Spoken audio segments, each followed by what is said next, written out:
Do you remember what it was like when we first came to Church 180? I do remember that. I remember us looking for a place that we could call our church home and thinking that we didn't want it to be a church that just worried about the people that were already in attendance. We really wanted it to be a place that reached out to the community, helped, that both of us could feel comfortable in. Yeah, it definitely felt like at home. And, I really fell in love with the worship here. It's contemporary, which was what I was used to. I totally agree with that. I loved worship. When I came in here, I felt like I looked forward to Sunday. The first time we came and I went home, I remember saying to you in the car that I wanted to go back. Why do you think we stayed? I think it had a lot to do with we were able to start working in the church. There was a place for us to fit. You love to just chat with people and talk all the time. And so you had a place you could fit with greeting. Yeah. And right away they needed helpers for kids. So I was able to fit in there. And they let us use our gifts. Yeah. It's definitely something we were looking for. I feel like I'm continually growing. I think I'm challenged by Paul's sermons, and so sometimes those broccoli sermons aren't always the easiest to swallow, but I think they're good to reflect on, and they help. I feel like I've grown. I remember just our church that we had in Texas and kind of looking for some relationships and community, and this was a place where it was comfortable. I'm also being refreshed when I come in. At the same time. As a Christian, that's one of the challenges is you're really fired up when you first start, and then when you kind of walk in the Christian walk for a while, sometimes that fire fizzles, and so you have to be reigniting it, and I feel like I'm being challenged to do that here. So we're still being reignited on a regular basis here. I would agree with that. We're growing.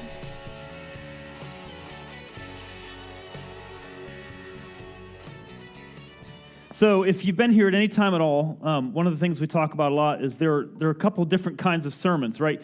One is like ice cream sermons, and those are fun. We like ice cream. Can I get a witness? Ice cream is good. And so we like ice cream. But here's the truth. If all you ever do is eat ice cream, guess what happens? You get pleasantly plump, right? And so every once in a while, we've got to have broccoli sermons, right? And you heard Mike allude to that.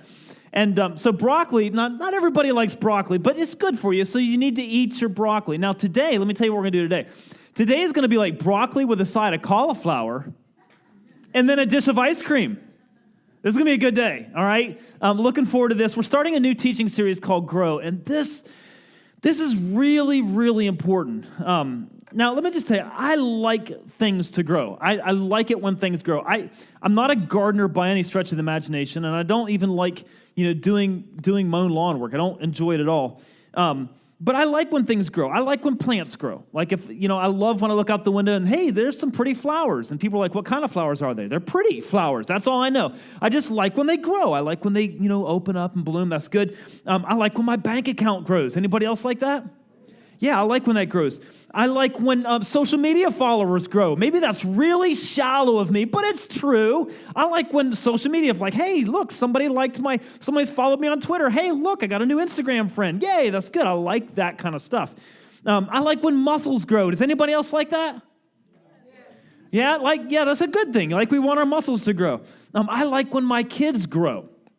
I'm so glad they're not doing diapers anymore. That's such a blessing. Now listen, if your kids don't grow, you begin to get worried, right? I mean, you want this to happen. I like when my relationship with God grows. I like when my relationship with Sherry grows. Some of you may not know who Sherry is. This is the lovely and talented Mrs. Peterson, to whom I refer. I like when our church grows. I love when new people walk into our church and say, hey, I like this place. This is something that I want to be a part of. I like when it grows. I like when the size of government grows. I'm kidding. All right. I'm just kidding. Sorry. Some of you are like, what? Okay. No, but here's the truth. And I probably shouldn't have thrown that in. So I take it back.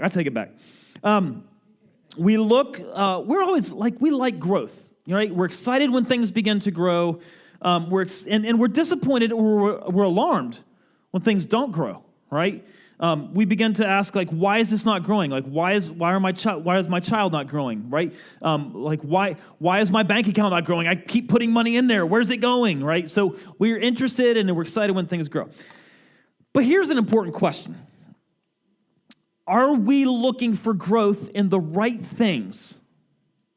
Are we interested in growth in the right things? So, like when I was young, there were a lot of things that mattered to me. There were a lot of things that were important to me. For instance, baseball cards. I had an incredible collection. Anybody else do that when you were a kid? I had a ton of baseball cards. I still have them all. I haven't looked at them in years. They're in a box, and Sherry keeps moving them around. I'm like, don't touch those. Mint condition. You remember mint condition?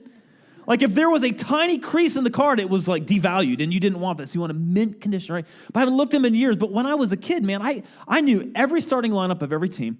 I knew exactly how many baseball cards I got. When I got a new pack, it mattered whether it was Donruss or Topps or all. You guys remember that? That was crazy. All right, it mattered so much to me. My baseball cards.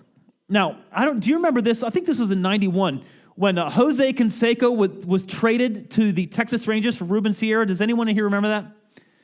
I was devastated. I was a kid. And I'm like, this is the Bash Brothers. Remember what they're doing there if you're unfamiliar with it? They're bashing arms. There were two amazing power hitters, like Mark McGwire and Jose Canseco, and they were part of the Oakland A's, and they would hit home runs, and as a kid, that was amazing. And you did not get any better than that team right there. They were extraordinary. In fact, I lived in Milton, Pennsylvania, which is by Harrisburg, and my favorite team in the world was the Phillies, but the second favorite team was the Oakland A's because of these guys. And I remember when they traded Jose Canseco, which is this guy, they traded him to the Texas Rangers for Ruben Sierra and two other players. I was literally sick to my stomach. I cared so much. Crazy. Now, I look back on that, I'm like, they're both probably juicing at the time, and like, who cares now, right? But then it was like, I don't even know how I can live. Seriously, if Jose Canseco's not playing with Mark McGwire on the Oakland Athletics, I don't know how my life continues. It was really, really important. So the other day, I threw out a question on Facebook, and I asked this question. I said, what are things that mattered to you when you were a kid that don't matter anymore? And some of you responded, and I had some other friends that responded as well. And I got responses like this. Things that you used to care about that you don't care about so much anymore. Hair was one, right? Now some of us probably should care a bit more about our hair, right? Because, if it goes away, it's, but think about this. Remember, maybe guys might have been worse. I don't know, maybe girls too, who knows? But remember how much time you used to spend on your hair? Like every hair was perfectly parted right. Got that mirror going. Remember that? Do you still do that? Okay, this is... Or how about like bedtime? Like when you were a kid, like, man, you wanted to stay up late and you want to stay up, and now you're just like, man, I don't care about staying up late. I just want to go to bed early, right? How about bikes? Like the kind of bike you had when you were a kid. That was so important, wasn't it? Like I didn't want a knockoff brand. I wanted the best bike when I was a kid, right? Things you cared about that now you're like, oh, who cares? Name brands. I remember when I was a kid, I didn't want to go into school with Kmart shoes. I didn't want to go into school with a shirt that didn't have a duck on it. You remember those? These things mattered so much. I cared about them so much. A couple other things, like what other people thought about you. Like you cared so much and you put so much energy into being and doing what other people would approve of. And you get older and you kind of lose that a little bit, hopefully. And how about when you were younger, age? Like you couldn't wait till you could drive. Anybody remember that? Like, I can't wait till I can drive. That was like 16, and now you're like, I don't care. In fact, it'd be nice if I didn't have to drive, right? Or how about this one? Like boyfriends and girlfriends, breakups. Man, I had some breakups. I literally thought, I don't know how I'm going to live without her. Like my life is over. And I'm doing real fine these days, right? Things have turned out very well for me. But back in the day, I literally, I would lament. I would write poems like, my heart is broken and it's gone forever, and I watch you walk away, and it just got carried away. It was insane. Like, how do I live without this girl? And I cared so much. But now, 20 years later, I look back, I'm like, baseball cards, old girlfriends, kind of shoes, bikes, all this stuff. Like, who cares? Like, they don't matter in the long run, but I sure cared a lot about them then. We probably all have stuff. I mean, you may have resonated with some of the things I said. Maybe you have your own set of things. But here's what this makes me wonder when I think about this. Are the things that I'm worrying about today going to seem silly 20 years from now? Like, I'm 40 right now. When I'm 60, am I going to look back and say, I cannot believe I spent so much time worrying about that stuff? It doesn't really mean anything. And some of you are sitting in this room and you're like, I'm 60, and I'm telling you right now, the stuff you're worried about it won't make any difference when you're my age. And I'm a 40-year-old man, and I'm looking at younger people who are younger than me, and I'm just going to say the stuff you're worried about, honestly, when you're 40 years old, it's not going to be that big a deal. I look back at my life and I wonder, am I going to SMH? You know what that is? Shake my head. There you go. That's a little texting terminology for y'all who don't text. See, here's the thing. As a pastor, I've sat with a lot of sick people, and I've done a lot of funerals. And it's amazing to me that the things that people care about when they're staring death in the eye and the things that are celebrated at people's funerals rarely look like the things we worry about every day. Like, so when somebody's getting ready to die, when they're looking death in the eye, or when family members are telling me what they've most valued about their deceased loved one, they rarely say things like, one of the things I remember most about him was that he always had an empty inbox. He answered every email.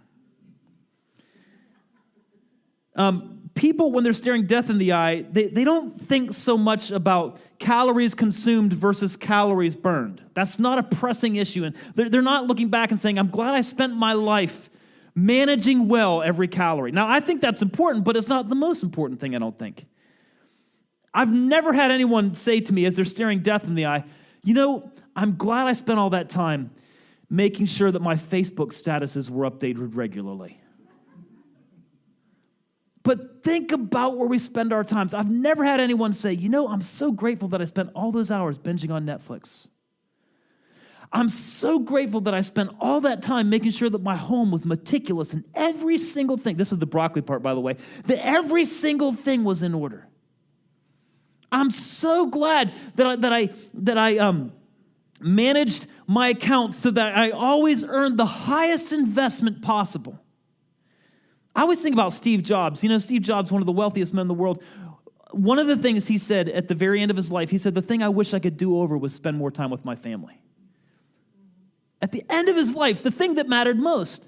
And so, I'm looking back 20 years ago, I'm like, man, the things that I worried about so much then, but I don't care about them now. What am I caring about right now that 20 years from now, or at the end of my life, I'm going to look back on and say, man, I wish I wouldn't have spent so much energy on that. So my question is, what really matters? What really matters when I'm old or when I'm older? What am I going to look back and say, I'm glad I spent energy on that? So I'm a Christian, and this is a church. Glad we got that cleared up, right? And so one of the things that we as Christians, as we believers do, is we look to the Bible for answers on big, important questions like this. Like, we want to ask what really matters, and so we want to look and see what the Bible says on it. So a few months ago, I was reading, and I saw that St. Paul had written a letter to a little church in Philippi. Now, if you don't know, Philippi is located near modern-day Greece. So it's a real city, and it's near modern-day Greece. And so Paul was writing a letter there, and he said something in this letter that absolutely grabbed my heart. And I thought, we have to talk about this at our church. And so let me just read to you from Philippians chapter 1. This is what he says to them. He said, look, I'm writing to this church, and he said, every time I think of you, I give thanks to my God. You make me happy, right? Whenever I pray, I make my requests for all of you with joy. You've been my partners in spreading the good news about Christ from the time you first heard it until now. Like, we've been doing something. We've been talking about Jesus, and people's lives have been changed as a result of our team effort, you and me. He says, I'm certain that God, who began the good work within you, will continue his work until it's finally finished on the day when Christ Jesus returns. So, it is right that I should feel as I do about all of you. You have a special place in my heart. Like, this is a pastor's heart. By the way, if you don't know this, when a pastor's heart is unique because every one of you, as much as Paul, I think about you, I pray for you, I carry you in my heart. And this is what Paul is saying to the people that called him pastor. He said, you have a special place in my heart. You share with me the special favor of God. Both in my imprisonment, he was in prison for talking about Jesus, all right? I'm not, thank God. And in defending and confirming the truth of God. God knows how much I love you and long for you with the tender compassion of Christ. In other words, Paul said, I just adore you guys. I love you, and I love what we're doing together. We're talking about Jesus, and we're telling people about Jesus, and lives are being changed as a result, all right? And then he says this. This is really important.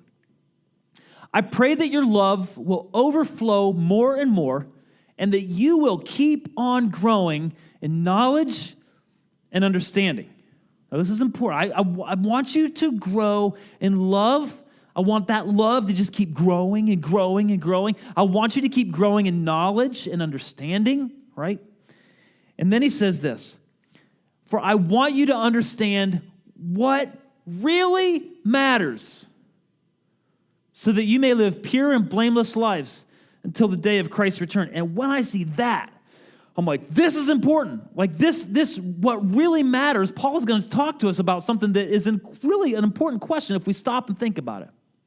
And I love that he says this, I want you to understand what really matters so that you can live pure and blameless lives until the day of Christ's return. Let me just tell you this, as Christians, we believe that someday our leader, Jesus, is going to come back to this world and that he's going to fix what is wrong and he's going to reward those who have trusted in him and followed him. Now, this is why the resurrection, quite frankly, is so important, because dead people don't return, right? As Christians, we believe that Jesus is not dead. He has been raised from the dead, right? And we stake our faith on this. He was raised from the dead, and we anticipate someday, we don't know when, and we anticipate that he will return because he said he would. And so Paul says, look, I want you to know what really matters. Here's what it is, that you keep on growing until Jesus comes back, that you get better at loving, that you know more stuff, that you understand how to use what you know. That's what's really important. So a few years ago, someone gave me a coffee holder. What do they call those things? A toaster? A coaster, toaster, whatever. And I use this thing every single day. And so I took a picture of it and wanted to show it to you. And you can see that it's shoes. It's cracked, it's dinged, it's even got coffee stains on it. Sherry's probably like, you should have wiped that up before you put it up there. But it is what it is, right? Some office. And here's what it says. 100 years from now, the only thing that will matter is someone's relationship with God. 100 years from now, the only thing that will matter is someone's relationship with God. So let me ask you a question. The things that you think about so much right now, the things that consume you so much right now, are they going to matter next year? How about 20 years from now? Like the things that you get mad about and the things that you get frustrated about and the things that you get tense about, will they matter 20 years from now? How about 100 years from now? I mean, 100 years from now, are people going to say, Paul Peterson, man, he updated his Facebook status with incredible regularity. Paul Peterson, man, you know what? That guy could talk about some Netflix. The things that are said about us 1 year, 10 year, 20 years, will they really matter? St. Paul said, look, your relationship with God, growing in love, growing in knowledge, growing in understanding, this is what really matters. So I just ask you, are you paying attention to that? Is your love growing? Do you love better today than you did last year? Are you knowing more? Are you learning more about God? Are you learning more about yourself? Are you learning more about how to treat other people with love and respect and honor? See, here's the thing about our faith. Here's the thing about our love and our knowledge and understanding. This is an important thing for all of us to grasp. If it's not growing, it's dying or dead. If your faith, if your love, if your knowledge, if your understanding is not growing, is dying or dead. And I would just suggest that there are a lot of people who are watering dead plants.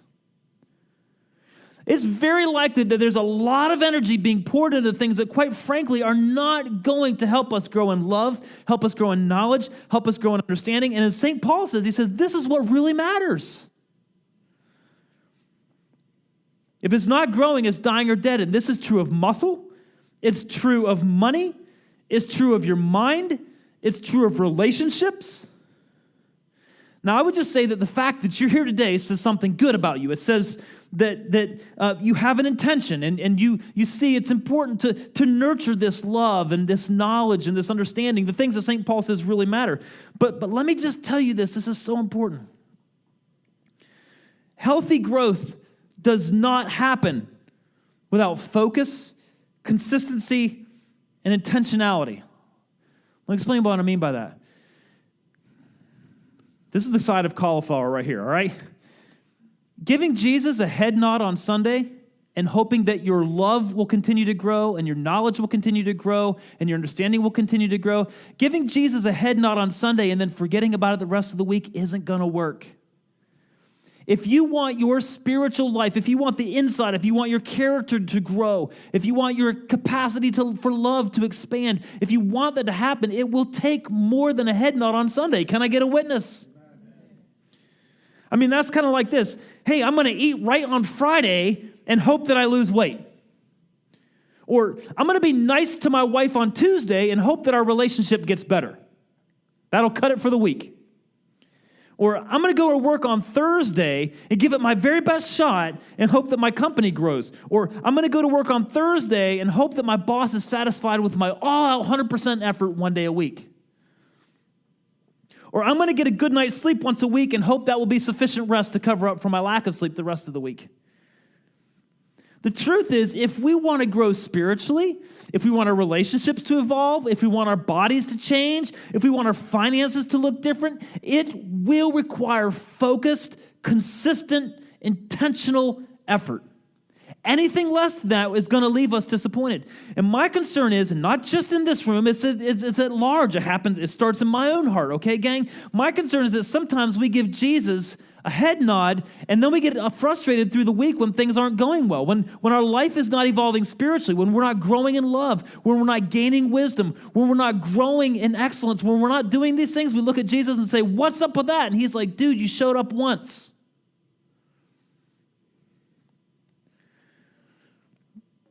Now, some of you in this room are thinking, and perhaps rightfully so, I thought relationship with God was all about faith. Like I just trust him and things get better. And there is absolutely that part of this. But faith that doesn't do something is really not faith at all. It's just an idea. Let me explain to this. Have you ever seen those pictures or of someone in a condominium or a high-rise tower, and there's a huge fire on the floors below them? You've seen these pictures? And there's always this group of heroic firemen who are holding a safety net and screaming up to this person, jump! You know what I'm talking about? Huh? So if this person were to look at them and say, I believe that you can save me if I jump. I believe that. But refuse to jump. You know what happens to that person? They're toast. You can believe all you want, but until you jump it, your belief does nothing. And Jesus is simply saying to us, and Paul is simply saying to us, the most important thing that you can do is believe and then do something. Follow that with an action. If you genuinely want to grow, the man on the inside, the woman on the inside, if you want your love to increase, your knowledge, your understanding, your Christ-like capacity, it's going to require an all-out effort on our part. St. Peter was a colleague of St. Paul's. And look, I want to read to you something that he wrote in 2 Peter chapter 1. He said, God has given us everything we need for living a godly life. We've received all of this by coming to know him. So when I said, Jesus, I'm in, I believe in you, I believe you're alive, I believe you died to forgive my sins, I need help. Peter says that God gave us everything that we need for living a godly life. Now look what he says. Because of his glory and excellence, he's given us great and precious promises. These are the promises that enable you to share his divine nature and escape the world's corruption caused by human desires. In other words, when I give my life to Jesus, God says to me, I promise I can help you escape from that addiction. I promise that I can help change your attitudes. I promise that I can help to correct these misbehaviors in your life. I promise that I can change the faulty belief system that you've embraced since a child. I promise, I promise, I promise. These are your promises. Now look what Peter says. God says, I promise I can help you become a better person. Peter says, in view of all this, read this with me, please. Make every effort to respond to God's promises. God says, I've got it for you. I am absolutely capable and ready, and I want to help you. Peter says, now make every effort to take advantage and to respond to those promises. And then he goes on. If you're interested, you could read it in 2 Peter chapter 1. He says, you believed in Jesus, good for you. But now start working to engage his promises by doing things like this, adjusting habits, working on self-control, working on patience, et cetera, et cetera. And then he said this, the more you grow like this, the more productive and useful you will be in your knowledge of our Lord Jesus Christ. Let me just tell you something. Let me just shoot straight with you, all right? And I don't want to be tremendously judgmental on this because I've been in the same position. There have been times in my life where I have not been tremendously useful for Jesus because I have not been making every effort to capitalize on God's promises to help. And Peter says, listen, if you don't make every effort to capitalize on God's promises to you, you're not going to be tremendously productive and helpful for Christ. And then he says this, those who fail to develop in this way, in other words, those who fail to make every effort, are short-sighted or blind, forgetting they've been cleansed from their old sins. That's pretty incredible. Essentially, God is saying, I promise I can help you. But I need you to make an effort here. I need you to step up. I need you to jump, right? Look again at what St. Peter said. The more you grow like this, the more productive and useful you will be in your knowledge of Jesus Christ. The more effort that you make to grow like Jesus, the more productive and useful you'll be. And this is what it comes down to. You put focused, consistent, intentional effort into growing your spiritual life, and you become productive and useful for Jesus. The truth is this. If you're not growing it, if you're not working it, you're not growing it. If the only attention that your spiritual life gets is on Sunday morning, your spiritual life is not growing. If the only attention God gets in your life is on Sunday morning, your God life is not growing, and God's like, I have so much for you. I could help you so much. And if you're not growing this, I assure you this, you will regret it. You will regret the fact someday that you did not pay attention to growing your spiritual life, that you did not pay attention to growing in love. You will regret someday that you did not pay attention to growing in knowledge. You will regret someday that you did not pay attention to growing in understanding. And it really comes down to this. Let me just ask you some hard questions. How important is your relationship with God right now? And this is not finger in the chest. This is not me being harsh. I'm just genuinely interested that you have to answer this question for yourself. How important is your relationship with God right now? How much effort does it get? Does your relationship with God take up time on your calendar? Is there a space in your day where God gets some time? Is there a line item in your budget for God? Are you saying no to other things that you might want badly so that you can say yes to your relationship with God? I have a part-time job in which I do some training at a local gym. And I just had a conversation on Tuesday with a lady. She wants really, really bad to cut some fat and to build some muscle. But she also really likes to hang out with her friends and drink and eat cake. And we had a really serious conversation on Tuesday, and it kind of went like this. You have to decide what you want worse. What do you want worse?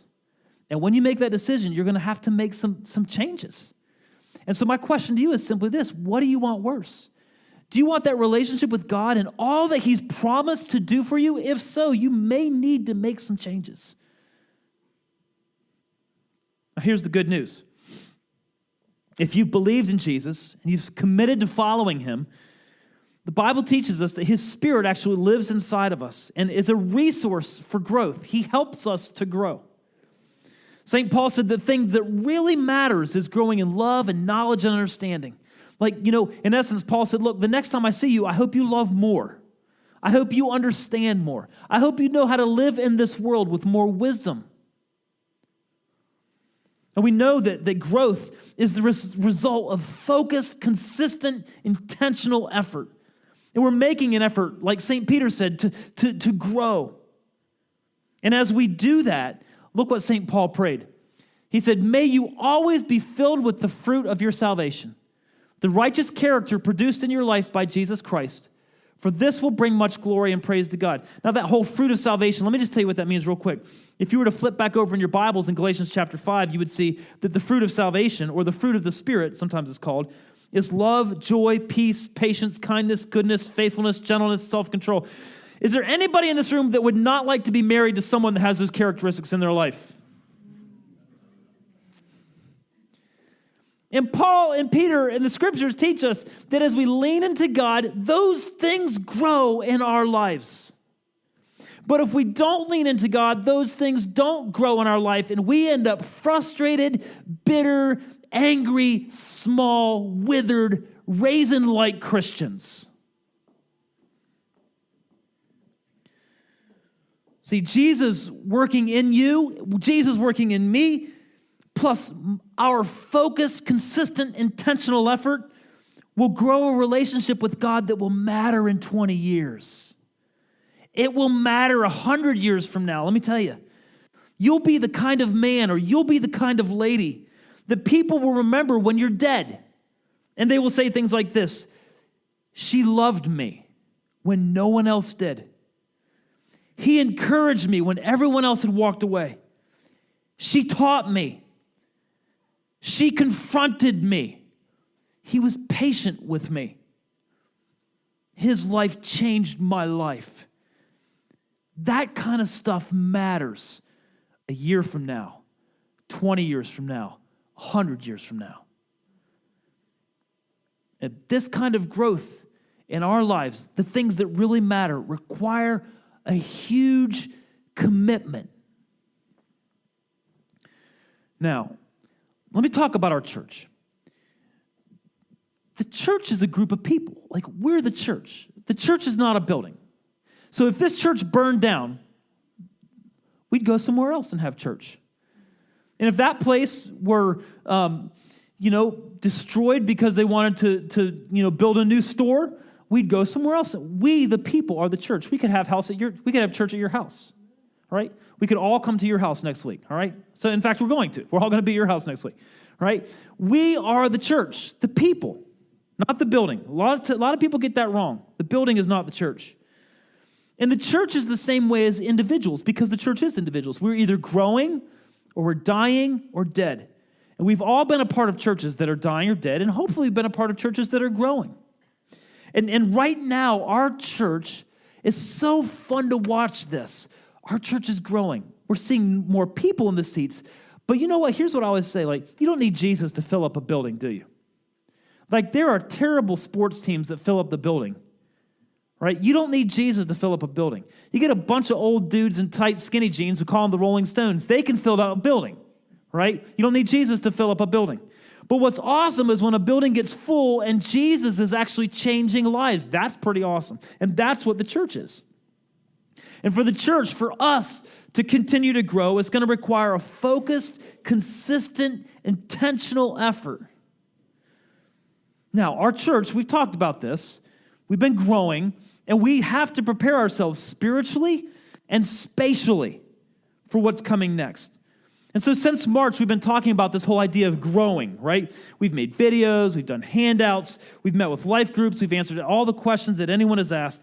And this is an important season for our church. If you're here today and you're visiting, you're actually seeing us at our best. This is an early stage of the next growth chapter in the life of our church. It's where we all lean in and make a commitment to grow personally as followers of Jesus. We want our love to grow. We want to grow in knowledge and understanding, the things that really matter, but we want our church to reflect that too. And next week, we're going to actually spend a little bit more time talking about how specifically to grow those things like love, knowledge, and understanding. But today I want to make a point. I am committed as a man, as a husband, as a father, as a pastor. I am committed to growing spiritually. I want to love better next year than I do now. I want to know more about God and myself and others than I do now. I want to understand more next year than I do now. Our church is going to continue to grow in love and this capacity to understand and know how to love God and people. And I just want to ask every single one of you in this room, will you commit to that same journey? Would you commit to giving God more than just a head nod? Would you commit to genuinely growing in your relationship with God? Now, what I'm going to say is really important, okay? I want to put this on the screen. Where my time and money goes determine who I am and what I become. Now think about this. If you say, well, I want to get stronger, but you don't invest any money in food or exercise, you're not going to get stronger. If you say, well, I want my business to do really well, but you invest no time or no money in your business, guess what? Not going to grow, not going to get better. I want my blog to get more readers, but if you never spend any time or money on it, not going to get better, right? My relationship, I want my relationship, but if you don't invest, Sherry and I talk about this. We date every single week, and we just made a decision a long time ago. We can invest money in dates or a lawyer, right? And you know what? 19 years into it, I still am crushing on this girl. But it's just because we pay attention to it. We invest in it. It gets space on the calendar, a line item in the budget. And church is a place, this group right here is a place where you can build what St. Paul said really matters. This is a place where we learn to love one another. Look, some of us in this room are not super easy to love. Can I get a witness? I mean, don't look at anybody when you say it, but just it's true. Like some of us in this room are really easy to love. Some of you guys are just curmudgeons, all right? I'm just kidding. No, none of you in this room are like that. I've just never said that word in a sermon and thought it would be good. The church is a place where we learn how to love one another. It's where we learn how to grow in knowledge. It's where we learn how to grow in understanding. I mean, we like to say that church is a place where you can discover God, connect with friends, and become a better person. And what I'm asking you to do today is to make a commitment into this community of people. This is the place where you can grow in love. This is a place where you can grow in knowledge. This is a place where you can grow in understanding. And I'm asking you to make a commitment to this environment, to give it time on your calendar, and to give it space in your budget. Now, I think that commitments actually need an action step. It's one thing to sit here and say, yeah, I commit to grow spiritually. I'm in, boom. Yeah, I commit to being a part of a church that's growing. I'm in, boom. I think commitments need an action step. So when I first started doing some personal training, I knew that I needed to generate some business. I've capped my training hours. I work part-time at this, but I've capped my training hours at 16 hours a week. I know that I can do that and still keep a full-time job here and still pay attention to my wife and my children. And so I remember when I first started, this day, I made a commitment on one day to go into 30 different businesses, knock on the doors, and tell them about my business. Has anybody ever done anything like that? It was terrible. I literally sat in the car outside of every business, and I wanted to throw up. It just was the worst thing in the world. I don't like going in and cold calling, but that's what I did. And you know the crazy thing is my hours are almost always full. It's amazing. Like when you pay attention to this, when you take an action step, when you do something with your commitment, it's amazing what happens. I mean, you can commit in your head, that's nice, but quite frankly, until you take a step, it's just an idea. So I want to ask you today to take a step. Now listen, I know that sometimes when we have these conversations, like some people get a little skeptical. So let me just tell you this week, I posted a video this week on our Facebook page about the church and money. And I had a guy who doesn't even go to church. He watched that video and came up and he gave me the first check in our Grow campaign. Isn't that amazing? And he doesn't even go to church. He just watched the video and said, thank you. Thank you. And he gave us a check, which is awesome. It's in the offering plate right now. Now, let me tell you this. In the back of your seats, we're going to turn up the lights just a little bit. In the back of your seats, there's a commitment card. Would you please, everybody take this out, all right? Everybody just take this out. This is what it looks like. In the back of your seats, commitment card. Now, we've talked about this card several times in the last few weeks, and now this card is important for two reasons. It's important for you because it's you taking a step to write down some way that you're going to commit to growing spiritually and to helping the church where you're growing to grow as well. All right? So everybody take this, please. And you may even write something on the inside of it, like, I'm going to tell you how to fill this out in just a minute. all right? The second reason it's important for our church leadership to have this information because it gives us some information concerning our future, and it will help us to make intelligent, good, wise decisions. And we're going to be making plans based on the commitments that you make. So let me tell you this. Some of you are pulling this out and you're thinking like you've already filled it out. Some of you came in this morning and you've already thought about this. You've prayed about it. You've talked about it. You've filled it out. You said, I know what I'm going to do. I know what I'm going to make in terms of a commitment. Some of you are looking at it and saying, oh, crap, I forgot to do that. Some of you are thinking like, I don't even know what you're talking about. All right? So let me just tell you this. This is what's important. Everyone fill one of these out. Even if you write on the inside, hey, listen, I'm just going to commit to pray for our church, or I'm just going to commit to come to church every week, or I'm going to commit to volunteer, or I'm going to commit to read my Bible, or I'm going to commit to serving those who have less than myself. Please, everyone, fill one of these out. Now listen, if some of you may be sitting here and saying, I'm not ready to fill it out today, I want to give some more thought to participating. We have extras of these if you want some. All right, and we can give those to you. You can fill it out next week. But I'm asking everyone to write something down today, right? Now, here's what I want to do. I want to show you how to do this, and then I'm going to ask you to fill it out, bring it up, and put it on the stage. It's our act of commitment, all right? So on the inside, now, again, if this is your first time, you may not know all the detail that goes into this. But if you've been here for the last several weeks, you kind of know where we're going, all right?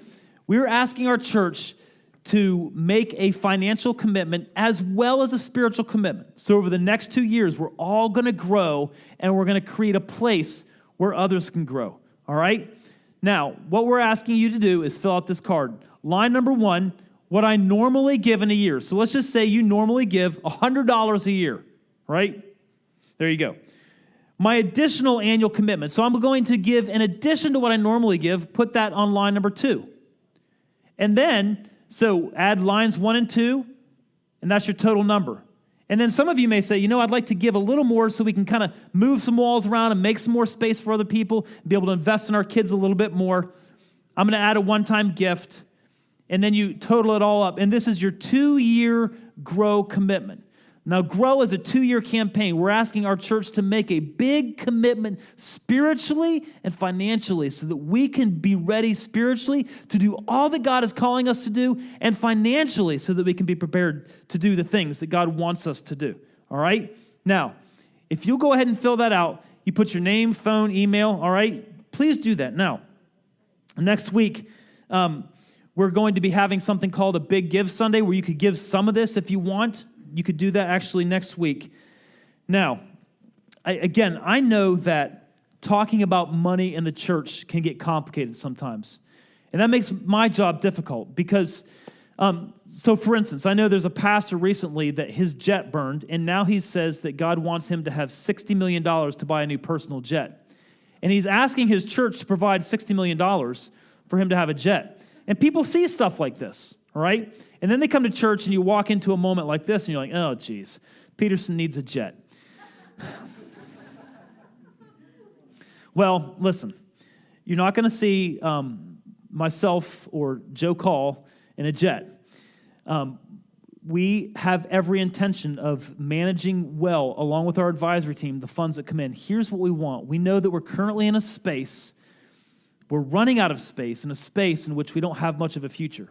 We lease the space, and consistently over the last several years, we've heard from those people from whom we lease that we may need to move.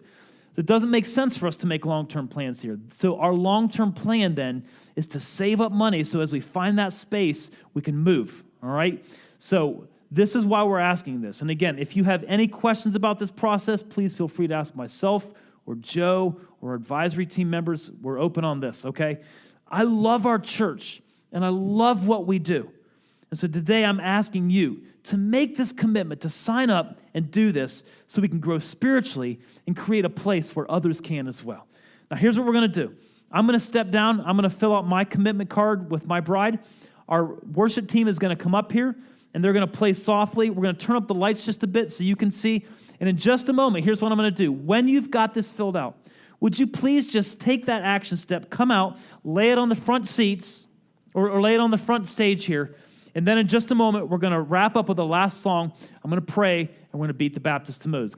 Father, we want to say a huge thank you this morning for an environment where we can come and discover God.